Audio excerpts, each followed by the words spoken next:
Welcome back, guys. In this video I'm going to show you how to find and install an app called MQRefill. So first thing first, open App Store.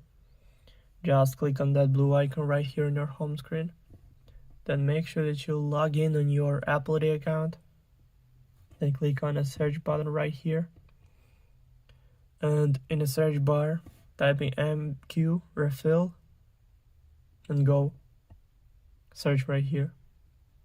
Then scroll down a little bit until you find the app. So click on that, then click Get, then Install, then confirm installation through Face ID or Touch ID or using password from your Apple ID account. So now it's all done. The app is 12.5 megabytes.